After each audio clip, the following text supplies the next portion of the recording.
jour. Tu es notre Dieu. Tu es notre gloire. Tu es notre victoire. Amen. Dans le passé, ces hommes et ces femmes ont expérimenté ta toute puissance, la fidélité de Dieu, ta grande miséricorde. Ce soir encore, à travers les Saintes Écritures, Seigneur, révèle-nous les mystères cachés de tous les âges. Afin que, Seigneur, la gloire, la puissance et l'honneur reviennent à toi et à toi seul. Tu n'as pas changé. Tu es toujours le même. Et tes années ne finiront point. Nous voulons compter sur toi. Mettre notre foi en toi. Notre confiance en toi et en toi seul. En cette soirée encore, bénis l'assemblée de ton peuple.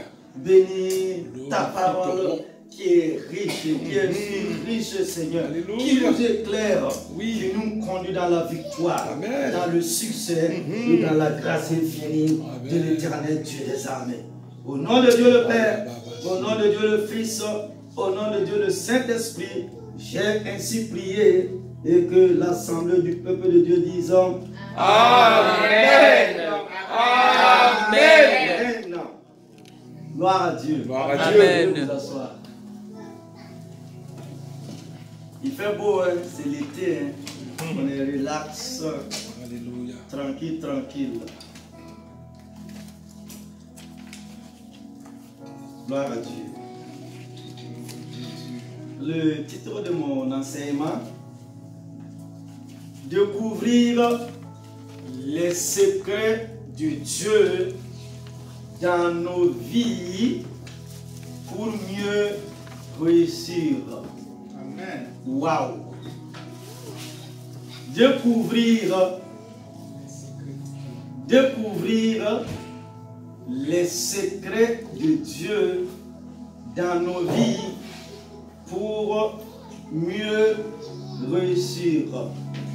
Et comme un texte biblique de référence, nous lisons dans 1 Corinthiens au chapitre 2, verset 7. Voilà. 1 Corinthiens chapitre 2, verset 7. Nous prêchons la sagesse de Dieu, mystérieuse et cachée, que Dieu, avant les siècles, avait destinée pour notre gloire. Je lis dans la Bible parole de vie. Nous enseignons la sagesse mystérieuse de Dieu qui était restée cachée. Mais avant que le monde existe, Dieu avait préparé cette sagesse pour nous donner de la gloire.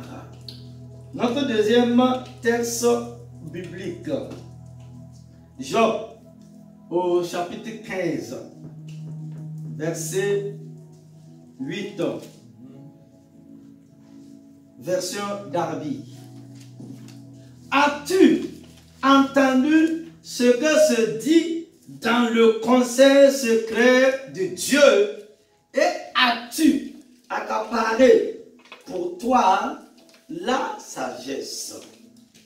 Waouh! Quelle belle question que Dieu a posée à notre patriarche Job.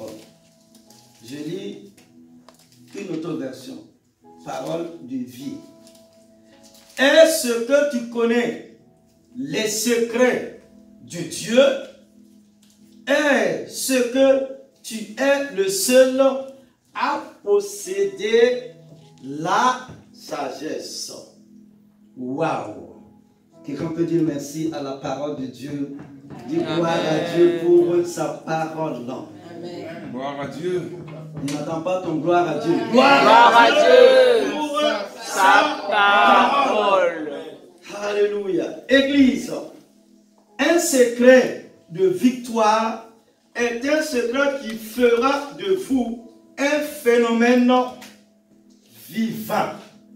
Un secret de victoire est le secret de l'Éternel Dieu. Ce n'est pas de la sagesse terrestre dont nous avons besoin. La sagesse terrestre est l'enseignement de l'économie, du droit, des mathématiques, de la science et de la comptabilité. Tous ces sujets séculiers sont bons, mais il ne s'agit que de sagesse humaine et terrestre. Il y a une place pour toutes ces choses, mais pas dans l'Église. Dans l'Église du Seigneur Jésus, nous avons quelque chose de beaucoup plus élevé.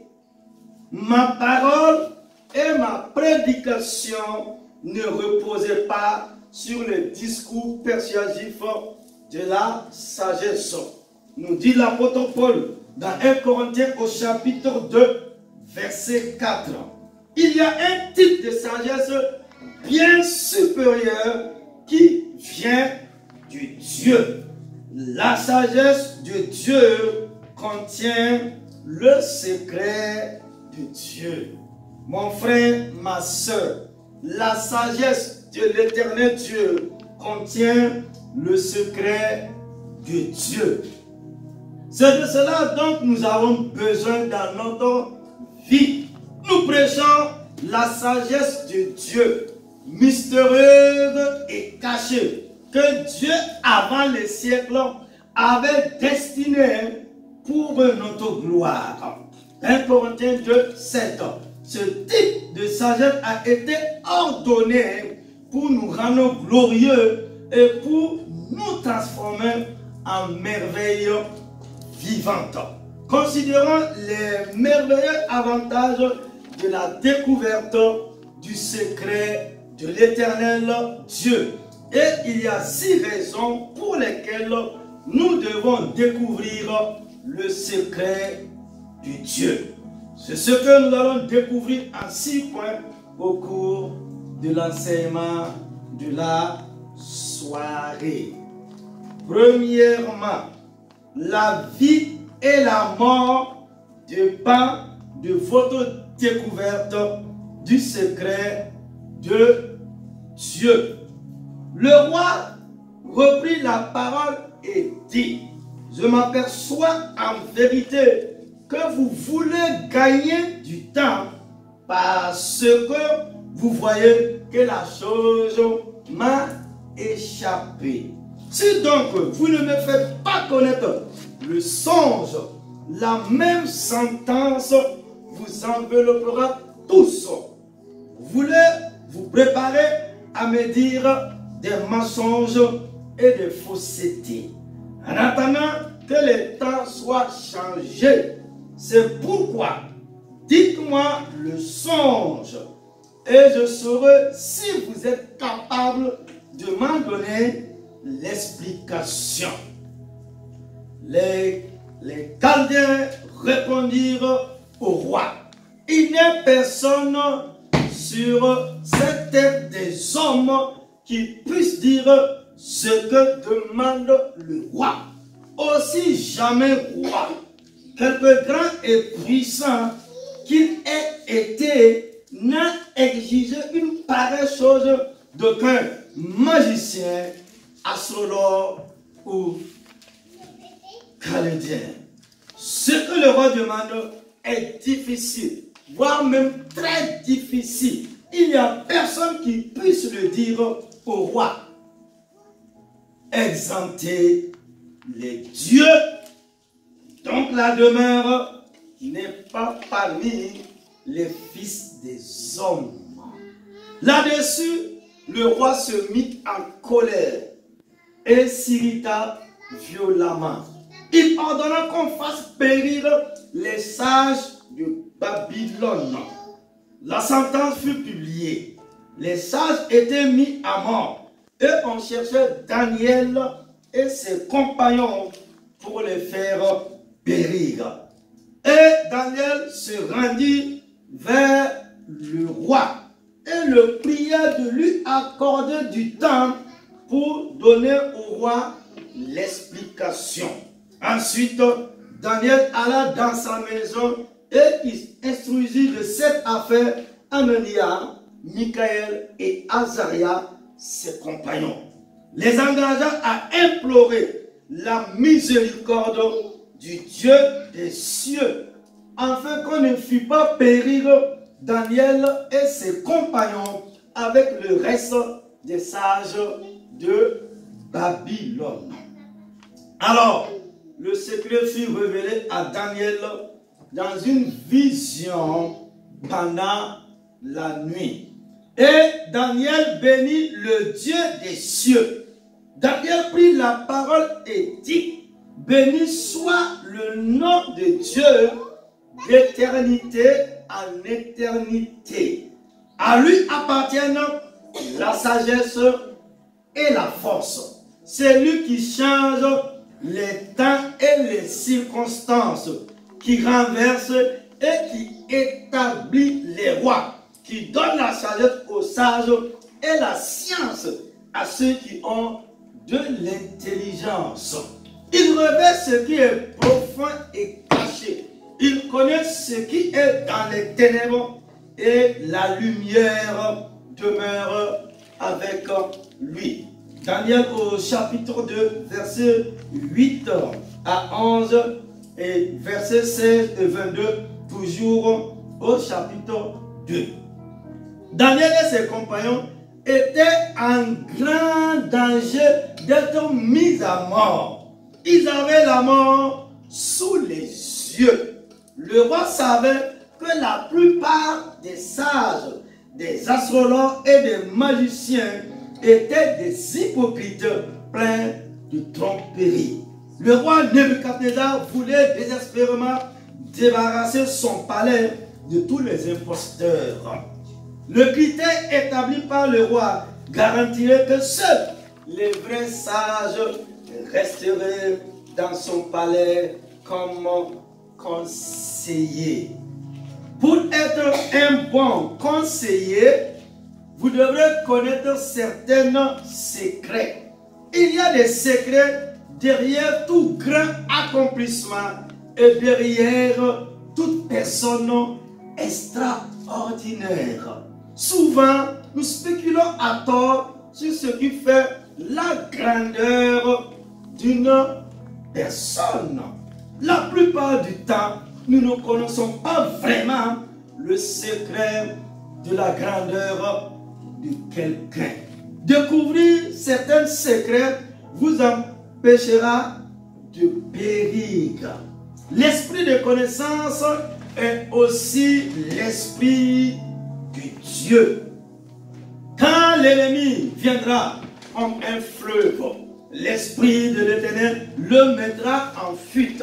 Ésaïe 59, 19. Ma soeur, mon frère, quand l'ennemi viendra comme un fleuve, l'esprit de l'Éternel le mettra en fuite. Amen. Quand l'ennemi vient pour vous tuer, l'esprit de connaissance élève un étendard contre lui.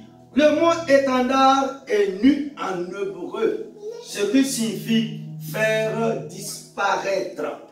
Grâce à la connaissance, on peut faire disparaître certaines choses. La vie et la mort peuvent dépendre de votre connaissance de certains secrets. Il y a des secrets qui sont très importants pour votre vie. Celui qui a le bonheur de jouir des secrets de Dieu, c'est que la vie et la mort dépendent pratiquement de leur connaissance de certains secrets. C'est pourquoi vous devez rechercher la révélation de l'Éternel Dieu. Un secret de victoire est une révélation qui vous apportera la victoire. Les secrets de victoire sont des révélations du Saint-Esprit qui peuvent faire une différence dans votre travail et votre ministère.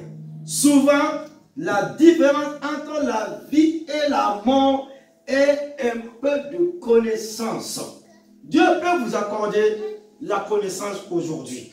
Dieu peut vous faire découvrir un petit secret qui changera tout dans votre vie et votre ministère. Certains appellent ces fragments de clés de connaissance une révélation. Quel que soit le nom que vous leur donniez, ces secrets de victoire vous conduiront à des triomphes et à de grandes victoires. Deuxièmement, votre prospérité dépend de votre découverte du secret de Dieu.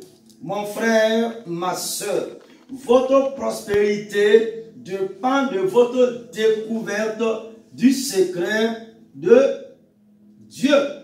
Ainsi parle l'Éternel à son oint, à Cyrus, qui tient par la main pour terrasser les nations devant lui et pour relâcher la ceinture des rois, pour lui ouvrir les portes afin qu'elles ne soient plus fermées. Je marcherai devant toi. Je marcherai devant toi. Je marcherai devant toi. J'aplanirai les chemins montueux. Je romprai les portes d'airain et je briserai les verrous de fer. Je te donnerai des trésors cachés, des richesses enfouies, afin que tu saches que je suis l'Éternel qui t'appelle par ton nom. Je suis l'Éternel qui t'appelle par ton nom. Je suis l'Éternel qui t'appelle par ton nom, le grand Dieu d'Israël, créateur du ciel et de la terre. Ésaïe 45, versets 1, 2 et 3. Les secrets de victoire vous conduiront à la prospérité. La plupart des richesses sont cachées en tant que Dieu. La plupart des richesses réelles sont cachées à la vue. C'est pourquoi on les appelle des trésors cachés, sinon des trésors enfouis. La plupart des richesses de notre monde sont cachées dans les lieux secrets. Pour trouver les richesses de ce monde, vous aurez besoin de quelqu'un vous donner la révélation afin de découvrir les secrets. Parce que la grandeur et la prospérité sont fondées sur la découverte des secrets importants. Ceux qui ont inventé les voitures, les avions, les tablettes électroniques que nous avons aujourd'hui, comme l'iPad, les téléphones portables et les télévisions, sont les millionnaires, sinon les multimilliardaires de notre monde. Beaucoup de nations ne connaissent pas les secrets pour faire fonctionner ces choses. Ceux qui ont découvert ces secrets sont devenus les gens les plus riches du monde. Considérez la grande différence qui existe entre ceux qui ont découvert le secret de la fabrication d'un téléphone portable et ceux qui se contentent de récolter des tomates et des oranges. Vous n'avez pas besoin de connaître de secrets spéciaux pour récolter des noix de coco ou de poivrons. Mais vous avez besoin de connaître certains secrets pour faire fonctionner un téléviseur. Connaître les secrets donne beaucoup de valeur aux gens. Non seulement Daniel fut maintenu en vie, mais il devient même la troisième personne la plus importante de la ville et reçut la prospérité symbolisée par une chaîne d'or passée autour de son cou. Lorsque vous découvrez le secret de Dieu par l'esprit de révélation, vous deviendrez également important, un homme important, une femme importante. vous serez couverts d'or, grâce à l'esprit de révélation. Grâce à l'esprit de révélation. Grâce à l'esprit de révélation. Aussitôt, Belshazzar, donnant des ordres, et l'on revêtit Daniel de pourpre, on lui mit au cou un collier d'or, et on publia qu'il aurait la troisième place dans le gouvernement du royaume. Nous dit Daniel au chapitre 5, les versets 29. Troisièmement, le secret de Dieu est donné aux justes et à ses prophètes. Waouh! Le secret de l'éternel Dieu est donné aux justes et à ses serviteurs, les prophètes. Car l'éternel a en horreur les hommes pervers, mais il est un ami pour les hommes droits. Proverbe au chapitre 3, verset 32. Waouh! Car l'Éternel a en horreur les hommes pervers, mais il est un ami pour les hommes droits. Abraham, l'ami de Dieu. Vous ne dites pas vos secrets à tout le monde. Oui. Pourquoi vous attendez alors à ce que Dieu révèle ses secrets à tout le monde? Église, les hommes, écoutez-moi, il y a certains secrets que vous ne dites pas à vos femmes. Les femmes aussi, c'est pareil. Il y a certains secrets que vous ne dites pas à vos maris. Est-ce qu'on peut avancer ce soir? Est-ce qu'on peut aller de l'avant? Je vous réponds la question, et vous qui nous suivez, Église, hommes, frères, vous ne dites pas vos secrets à tout le monde. Pourquoi vous attendez alors à ce que Dieu révèle ses secrets à tout le monde? Ceux à qui Dieu a donné son secret sont ceux qu'il considère justes. Amen. Dieu cache sa révélation aux méchants et il la donne aux justes. Les serviteurs sont proches de leur maître et travaillent autour d'eux. Il n'est donc pas étrange que les serviteurs connaissent de nombreux secrets que les autres ne connaîtront jamais. Efforcez-vous d'être un serviteur de Dieu et son prophète. Oh, alléluia. Efforcez-vous, mon frère, ma soeur, d'être un serviteur de Dieu et son prophète. Et vous aurez la garantie d'une abondance de secrets merveilleux. Car le Seigneur, l'Éternel, ne fait rien sans avoir révélé son secret à ses serviteurs, les prophètes. Nous dit Amos au chapitre 3, verset 7. Quatrièmement, le secret de Dieu est donné à des périodes spéciales de votre vie. Le secret de Dieu est donné à des périodes spéciales de votre vie. Je dirais à des périodes difficiles. Oh, que de plus comme au mois d'autrefois, comme au jour où Dieu me gardait quand sa clarté luisait sur ma tête et que dans les ténèbres, je marchais à sa lumière. Comme j'étais au jour de mon automne, je dirais comme j'étais au jour d'été, quand le secret de Dieu présidait sur ma tente. Job 29, verset 2 à 4. Job jouit de la connaissance de certains de ses secrets à une certaine période de sa vie. Il a parlé avec passion de la période où Dieu lui donnait des secrets et la révélation. Vous regarderez toujours en arrière vers la période où Dieu vous a accordé certaines révélations, je dirais certains privilèges, je dirais certaines grâces.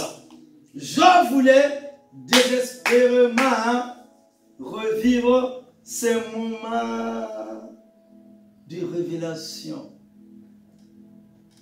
Parfois nous disons, l'ancien temps.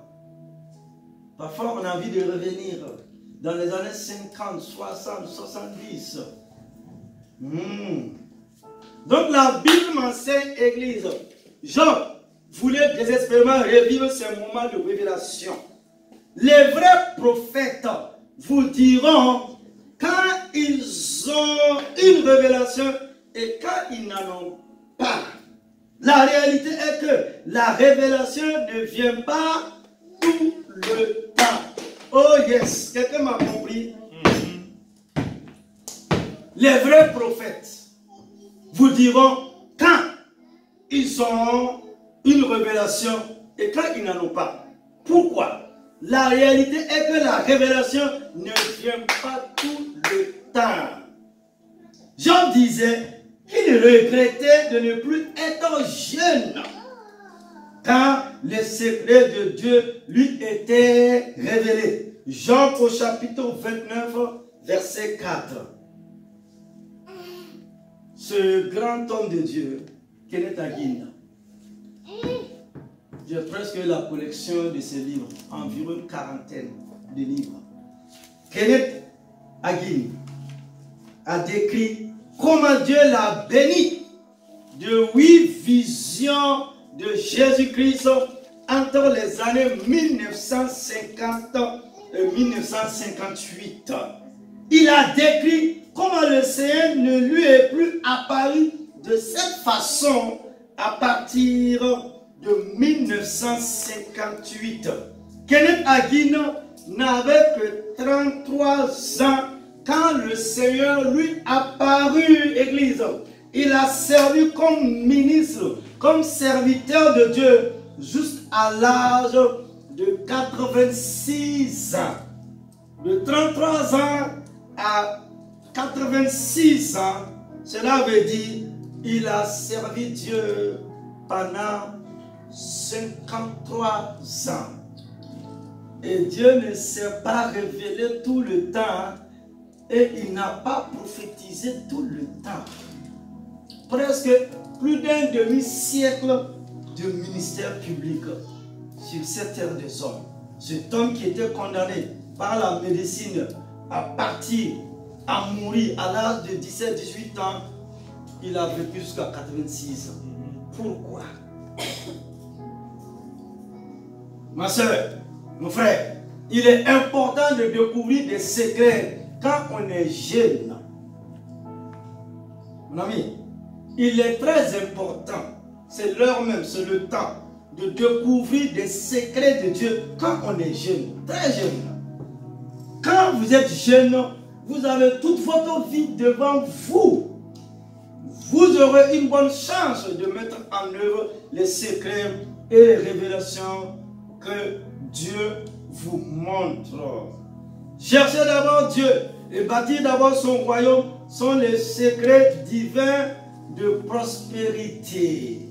Je te dirai toujours, mon frère, ma soeur, homme de Dieu, femme de Dieu, cherchez premièrement le royaume de Dieu et sa justice. Et toutes ces choses vous seront données par-dessus tout, a dit Jésus, notre Seigneur de gloire, dans Matthieu au chapitre 6, verset 33. Cinquièmement, la prière est la clé pour découvrir La prière est la clé pour découvrir d'importants secrets de Dieu.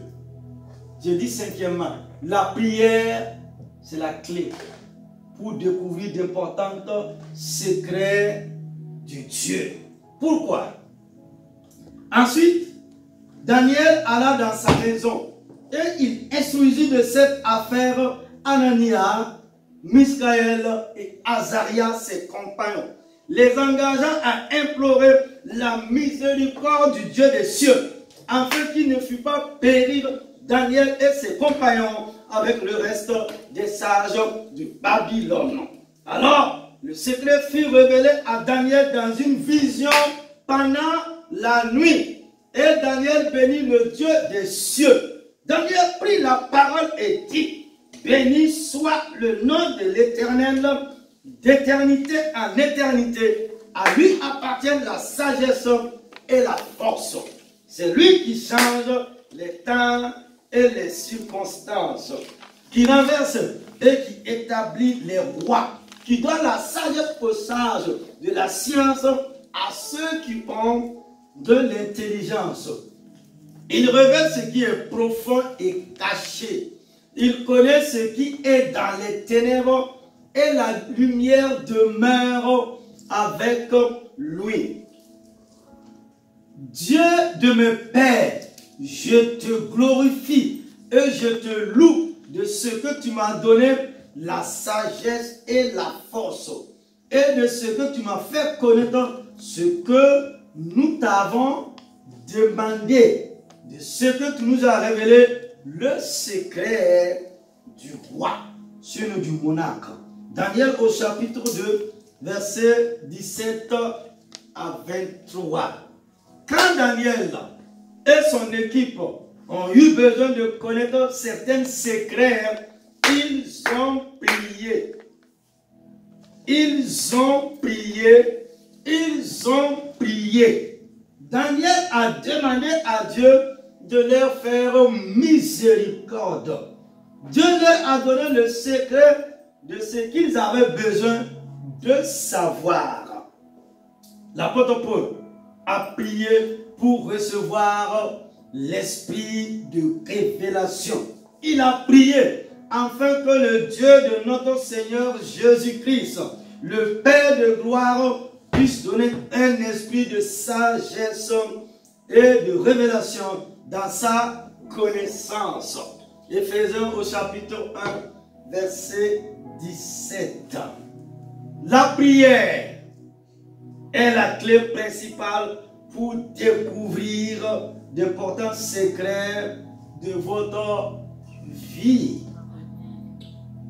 La prière, c'est une clé, passe-partout, qui ouvre les portes. La prière est la clé principale pour découvrir d'importants secrets de votre vie. Sixièmement, la méditation est la clé principale pour découvrir le secret de Dieu. La méditation est la clé, notre dernier point. La méditation de la parole de Dieu est la clé principale pour découvrir le secret de Dieu. Comme j'aime ta loi. Comme j'aime ta parole. Comme j'aime tes commandements. Donc le psalmiste nous dit ici, comme j'aime ta loi, elle est tout le jour l'objet de ma méditation. Tes commandements me rendent plus sage que mes ennemis, car je les ai toujours avec moi. Je suis plus instruit que tous mes maîtres, car tes préceptes sont l'objet de ma méditation. J'ai plus d'intelligence que les vieillards, car j'observe tes ordonnances. Ta parole est une lampe à mes pieds et une lumière sur mon sentier. Psaume 119, verset 97. Ta parole est une lampe à mes pieds et une lumière sur mon sentier. La parole de Dieu est une lampe et une lumière. Waouh! La parole de l'Éternel Dieu est une lampe et une lumière. Lorsque la lumière s'allume, tous les secrets sont révélés. Ce qui est caché dans l'obscurité est exposé et révélé à la vue. Aimer la loi de Dieu et la méditer jour et nuit est votre clé principale pour découvrir les secrets dont vous en avez besoin. Je dis à un général, toi tu veux réussir, tu veux aller dans cette vie, tu veux prospérer, que ce livre de la loi ne s'éloigne point de ta bouche. Médite-le, il n'a pas dit de lire. Médite la parole jour et nuit. C'est alors que tu auras du succès. Amen.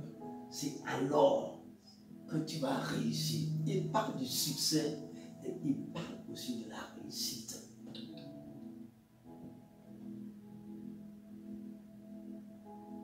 C'est la parole. Que la parole est sur un coin de ta bouche. Ça veut dire tu dois la proclamer. Et Amen. tu dois la confesser. Alléluia. Tu dois prophétiser la parole. Tu dois parler la parole sur ta situation. Il ne faut pas murmurer. Il ne faut pas te plaindre. Il ne faut pas pleurer.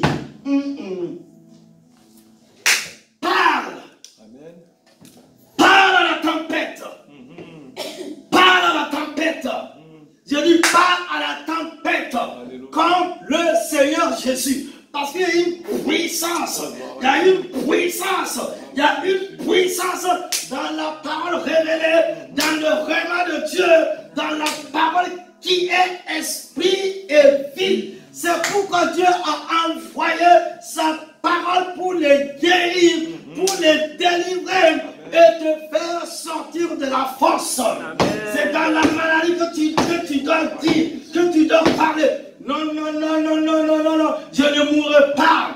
Non, non, non, non, non, non, non, je ne mourrai pas. Non, non, non, non, non, je ne mourrai pas. Je vivrai, je vivrai, je vivrai pour raconter les merveilles du Dieu Tout-Puissant. Amen. C'est un langage nouveau. Alléluia.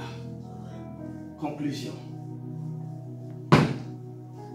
Être grand comme Jésus n'a rien à voir avec ce que vous avez fait ou le nombre de choses que vous avez construites. Jésus n'a rien accompli en soi. Il n'a pas construit d'école, d'hôpitaux ou d'église. Il est grand parce qu'il a accepté la croix. Il est grand parce qu'il a cédé à la croix. Il est grand parce qu'il a suivi le plan de Dieu.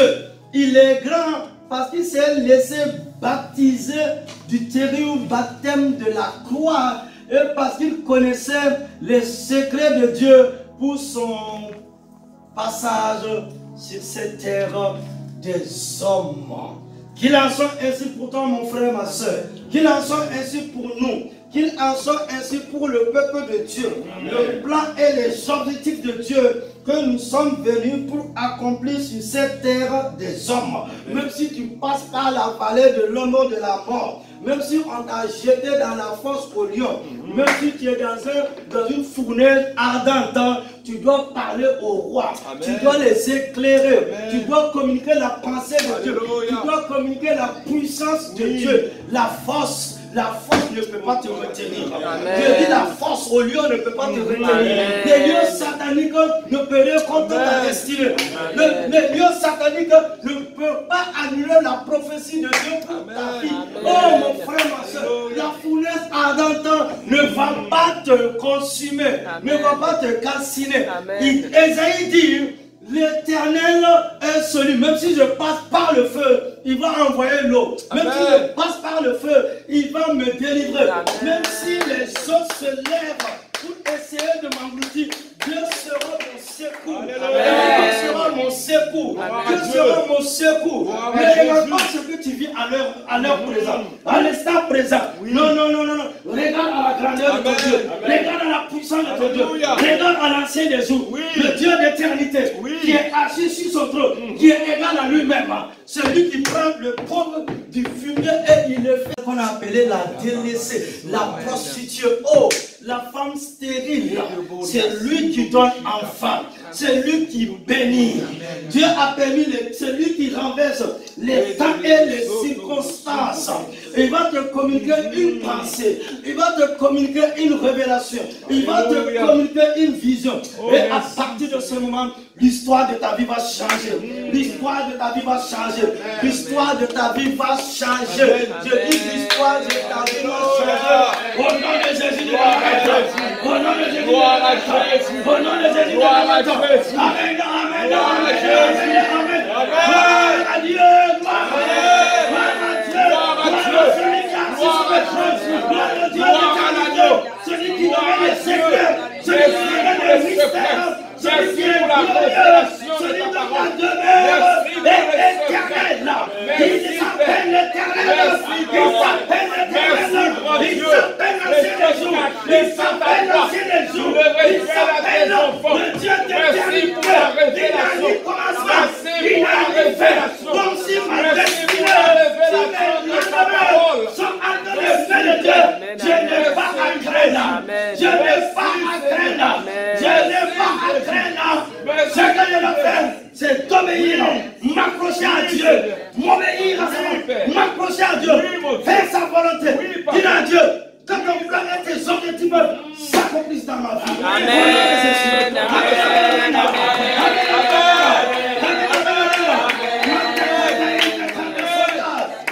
Asseoir avec le cœur. Amen. Celui qui donne